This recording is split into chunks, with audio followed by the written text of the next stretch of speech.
Assalomu alaykum hammaga. Yana ko'rishib turganimizdan juda ham xursandman. Inshaalloh bugungi videomiz orqali KIP Sajon Pyonga imtihoni haqida batafsil ma'lumotni berib o'tamiz. Inshaalloh foydali bo'ladi. Qani unda videoni boshladik. Bismillah, demak boshlaymiz. Sajon Pyonga daraja testi. Demak, bu test orqali sizning koreys tili darajangiz aniqlanadi. Natijaga qarab sizga qaysi bosqichdan boshlashingiz belgilab berilar ekan. Sajon Pyonga o'sha oldindan baholash degan ma'noni bildiradi. Buni o'zbek tiliga shunchaki daraja testi deb tarjima qilib qo'ydim. Demak, kimlar ariza topshira oladi? Ariza topshirish mumkin bo'lganlar kimlar? Chet elliklar albatta, Koreyada qonuniy ravishda yashayotganlar, ya'ni ID kartasi borlar yokida koreys millatiga mansub chet elliklar, ya'ni ular Koso Shingocheng degan narsa olishar ekan. Va fuqarolik olgan kuyxoja shaxslar faqat fuqarolik olganiga 3 yil bo'lmagan bo'ladigan bo'lsa, ular ham topshirsa bo'lar ekan. Agar fuqarolikni olishganiga 3 yildan oshgan bo'ladigan bo'lsa, topshira olishmas ekan. Va yana kimlar topshira oladi? C3 vizadagilar ham agar o'sha vizalarning muddati tugamagan bo'lsa, topshirishsa bo'lar ekan. Lekin o'sha C3 vizadagilar Sajon Pyongan topshirgan holatlarida agar ID kartani olmaydigan bo'lsalar, baribir o'sha KIP darslarini alohida eshita olishmas ekan. Demak, keyingisi ariza topshira olmaydiganlar kimlar? Allaqachon KIP dasturida o'qiyotganlar topshira olishmas ekan, ya'ni Sajon Pyonga testdan daraja olgan va hozirgi darslarga qatnashayotgan bo'lsangiz, yana qaytadan test topshirib bo'lmas ekan. Va yana kimlar? KIP dasturidan chiqarilgan va hozircha qatnashish taqiqlanganlar. Ya'ni KIP darsidan siz o'qib turgan holatingizda ham vaqtincha to'xtatsangiz bo'ladi. Ya'ni qandaydir sababi bo'lishi kerak. Qandaydir agar ayol kishi bo'ladigan bo'lsangiz, homiladorlik holatida yoki yana ish o'zgartirilgan holatda, xullas siz o'qishga borishga qiynalib qolgan holatingizda vaqtincha o'sha to'xtatsa bo'ladi. Shu holatni nazarda tutishyapti. Demak, kimlar yana Sajon Pyonga test topshirishi mumkin, ya'ni qaytadan topshirishi mumkin degan ma'noda. Quyidagi odamlar o'z istagiga ko'ra yana bir bor dastlabki test, ya'ni Sajon Pyongani topshirib, yangi bosqich olishlari mumkin ekan. Kimlar ekan bular? Kursdan vaqtincha chetlashtirilganiga 6 oy o'tganlar qayta test topshirishsa bo'lar ekan, ya'ni kursdan chetlashtirilganlar ikki xil bo'lishi mumkin. Bular o'zini qanaqadir aybi bilan ba'zi bir sabablarga ko'ra chetlashtirib yuborilganlar yoki boya aytib o'tganimizdek, o'sha qandaydir sabablarga ko'ra vaqtincha to'xtatilganlarni nazarda tutilgan. Keyingisi Sajon Pyonga testidan bosqich olgan, lekin darslarga qatnashmaganlar. Ya'ni Sajon Pyonga imtihoniga kirdingiz, masalan siz 4-bosqichga qabul qilinadigan bo'ldingiz, lekin siz alohida yana Savetonga program sayti orqali darslarga ariza qilmadingiz, o'qimadingiz. Shu holatda ham siz yana qaytadan Sajon Pyonga testini topshirib ko'rsangiz bo'lar ekan. Hech qanday test topshirmasdan 0-bosqichdan o'qishni boshlaganlar, ya'ni siz o'z o'qituvchilari ham aytishadi, ko'p tanishlarim shunaqa holatda bo'lishgan, 0-bosqichdan kirishgan, lekin bilimlari yaxshi bo'lgani uchun o'qituvchi o'zi ham aytgan, senda qanchadir darajada koreys tili o'zi biliming bor, shuning uchun qaytadan sen Sajon Pyonga imtihonini topshirib, yuqoriroq bosqichdan qo'shil deb aytishgan. Demak, shu holatni nazarda tutishyapti. Keyingisi, dastlabki testdan tashqari boshqa usul bilan bosqich olganlar, ya'ni Sajon Pyongadan boshqa usulda bosqich olib kirganlar, ya'ni ular kimlar bo'lishi mumkin? Intervyu yoki boshqa maxsus holatlar orqali daraja berilganlar ekan. Demak, yuqoridagi holatlarda yangi test topshirishdan oldin olgan barcha darslaringiz bekor qilinadi.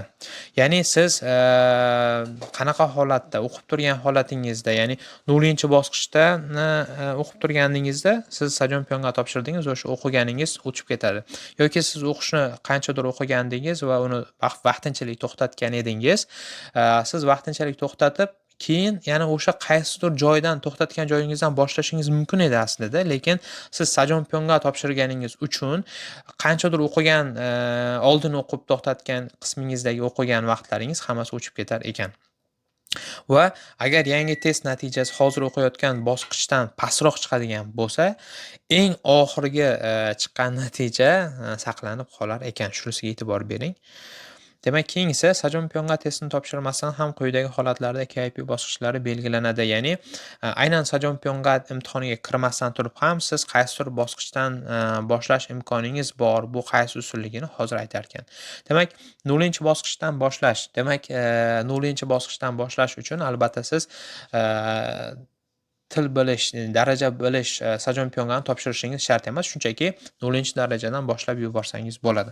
Keyingisi Topik orqali. Agar sizda Topik bo'ladigan bo'lsa, Topik sertifikatini demak, ariza qilgan holatda siz Topikingizga qarab darslarni boshlasangiz bo'ladi. Masalan, sizda Topik 3 bo'ladigan bo'lsa, Topik 4 dan boshlasangiz bo'ladi yoki sizda Topik 4 bo'ladigan bo'lsa, Topik 5 dan KIP darslarini 5-bosqichdan boshlasangiz bo'ladi. Va yana keyingi holatlarni ham bu yerda yozilgan, barchasini ko'rib chiqsangiz bo'ladi. Keyingisi baholash turlari. Demak, baholash turlari test o'zi 2 xil turda bo'ladi, ya'ni qog'oz shaklida va kompyuter shaklida bo'lar ekan.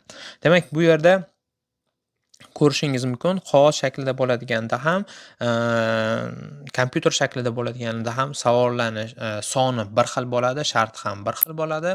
Faqatgina farqi shunchaki PBT bo'ladigan bo'lsa, o'sha paper based test bo'ladi, ya'ni o'sha qog'oz shaklida. CBT bo'ladigan bo'lsa, computer based test bo'lar ekan. Demak, unda pilgishiyom deydi, bu o'sha ilki hisoblanadi. Bunda tetki yo'q alohida.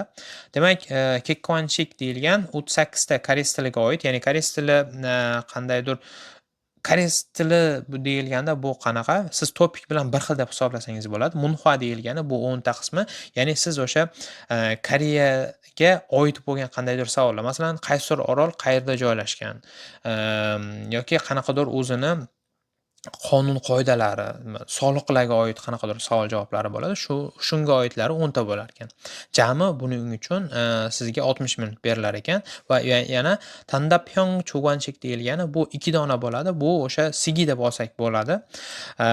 Bo'sh joy tashlab ketilgan bo'ladi, o'sha joyga to'ldirasiz. Demak, 75 ball bo'lar ekan umumiysi. Bunda 50 ta savol uchun hammasiga 1,5 balldan bo'lar ekan. 1,5 balldan shunda 75 ball bo'lar ekan. Keyingisi Kusulshiyom deyilgan. Bu Kusulshiyom o'sha suhbat deb olsak bo'ladi. Suhbatda 5 ta savol bo'lar ekan va jami 10 minut berilar ekan. 5 tasiga har biriga 5 balldan bo'lib 25 ball bo'lar ekan. Keyingisi og'zaki imtihon haqida bundan oldin aytib o'tdim. Hozir nimalar ekanligi va baholash tartibi qanday bo'lar ekan? 2 nafar nazoratchi bo'lar ekan.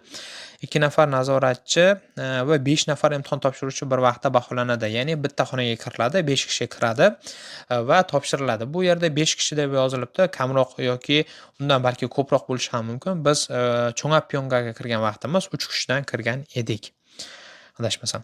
Keyingisi natija e'lon qilinishi. Qachon natijalar e'lon qilinadi? PBT bilan CBT ning albatta farqi bor. Sababi PBT bu qog'ozlarda ko'riladi, CBT kompyuterda.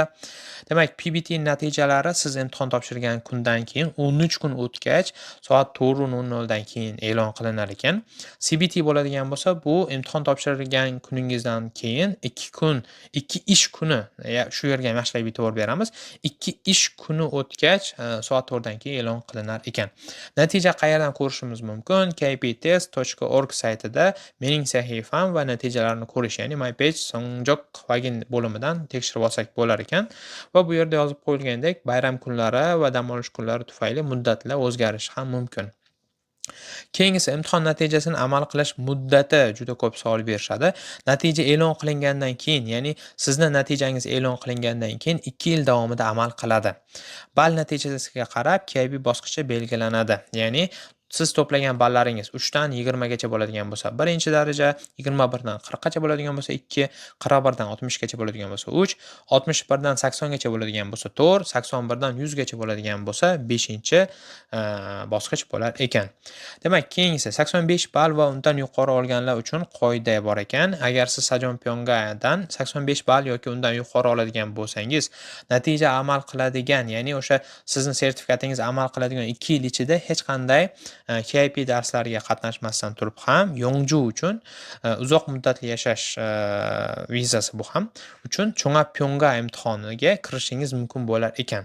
Va muhim eslatma shundaki, siz baribir KIP saytida darslarni tugatmagan bo'lib turasiz, shu tomoni farqli bo'ladi. Shuning uchun iloji boricha o'sha 5-darajani darslarni iloji boricha o'qib qo'yish kerak. Videomiz o'z nihoyasiga yetdi. Video sizga foydali va manfaatli bo'ldi degan umiddamiz. Agarda video sizga foydali bo'lgan bo'lsa, qo'lingizni duoga ochgan vaqtingiz haqqimizga duo qilib qo'ying. Alloh barchamizni ilmimizni ziyoda qilsin. Keyingi videolarda ko'rishguncha xayr, salomat bo'ling.